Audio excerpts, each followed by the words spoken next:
Ever get that feeling right before you drift off, like someone's watching you? Yeah, that primal fear, like the hair on your neck standing on end. It's universal, right? Yeah. But what if those nightmares, what if they weren't just in our heads? Interesting thought. That's what we're diving into today, the world of the SCP Foundation.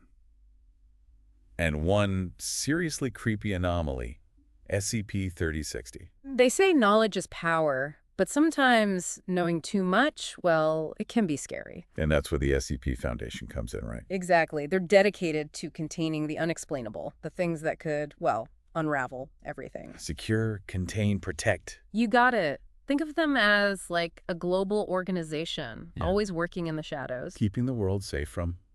Well, today's deep dive is a perfect example. SCP-3060, an object that sounds totally normal at first. Oh, daring even. Yeah, a CPAP machine for sleep apnea. Right, but this is where things get interesting. You see, SCP-3060 itself, it's not dangerous. Yep. It's what happens when someone wears it to sleep. That's when things get really unsettling. The files mention something called SCP-3060-A, an entity. It appears when the wearer is asleep. So I'm drifting off, and then... I guess you see something terrifying. Well, that's the thing, isn't it? It's different for everyone. Exactly. The appearance of SCP-3060-A, it changes. Some describe it as an infant, but made entirely of teeth. Others, a figure, like disintegrating, wearing lingerie. There's even a report mentioning a clown. Okay, no, you got to be kidding me. A clown. They're just messing with you at that point. And it gets creepier, you see. The appearance of SCP-3060-A, it's not random. It seems to be connected to the person's subconscious. You mean like our deepest fears? Yeah. Our anxieties, they take physical form. That's what the Foundation believes. So it's like a horror movie, only this is real. Okay, so we've got this CPAP machine, Yeah. right? And it's creating these nightmares, personalized nightmares. But it gets even weirder, doesn't it? This thing, it's contagious. How does that even work? Yeah, the way SCP-3060 spreads, it's really what makes it so alarming. So imagine you're sound asleep, totally unaware, sharing a room with someone wearing this CPAP machine. And their own personal SCP-3060-A, it shows up. Right, but then things get really scary.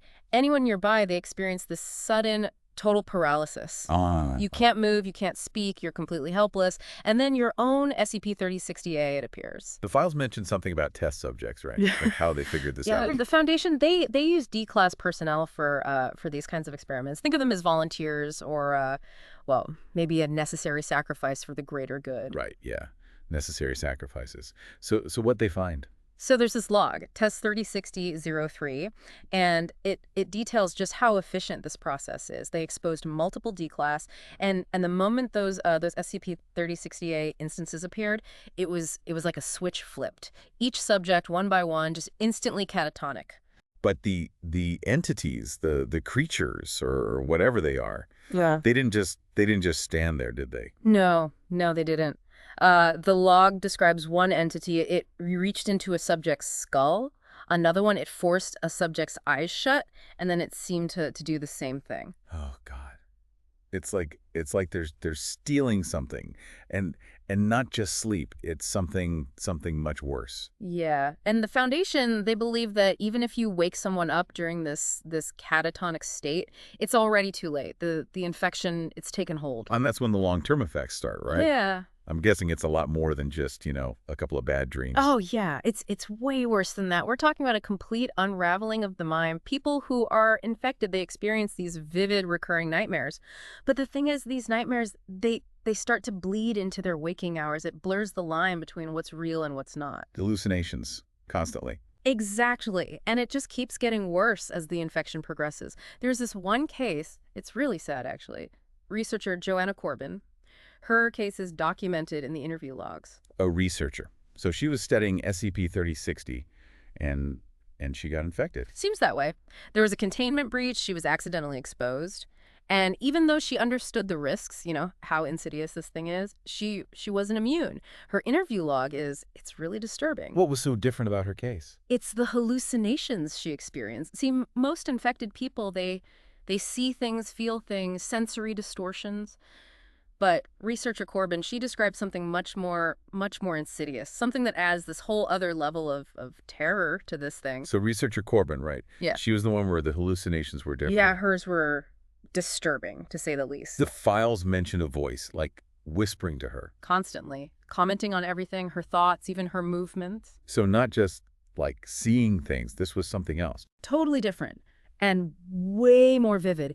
Even researcher Farrow, the one interviewing her, he started to feel it. Wait, the hallucination was affecting other people. How is that even possible? That's the big question, isn't it? Was it just a side effect of the infection, amplified because Corbin was exposed for longer? Or was it something else entirely? Like a separate entity or something, Yeah. feeding off her fear. The files don't say, but it definitely seems like it was trying to manipulate her. This is, like, next level creepy. Did she ever figure out what it was? No. And her last interview, well, it didn't end well. Farrow's asking her about the voice, and suddenly Corbin just panics. Okay. She claimed Farrow burst into flames, tackled him to the ground, tried to put out the fire. He was on fire. It was just Wait. a hallucination, right? Right, but Corbin reacted like it was real. That's how powerful these hallucinations are. So what happened to her? After that, she was deemed too much of a risk. The Foundation, they have protocols for this sort of thing. God, that's awful. This researcher, her whole life dedicated to this, and then consumed by the very thing she was studying. It happens more often than you'd think. And speaking of which, remember those missing SCP-3060 instances? The one that were shipped out. Yeah, it turns out they weren't just lost. It was Curvier Pharmaceutical. Curvier. How did they even get their hands on something like that? That's what the Foundation's trying to figure out, but they were distributing them disguised as regular sleep aids. So there are people out there right now infected and they don't even know it. Hundreds, maybe thousands. Every night they sleep, the infection spreads, and by the time they realize something's wrong... It's already too late. Their minds are gone. Exactly.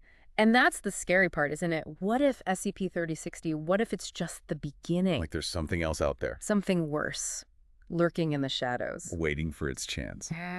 Well, that's all the time we have for today's deep dive. Until next time, stay curious. And try to get some sleep.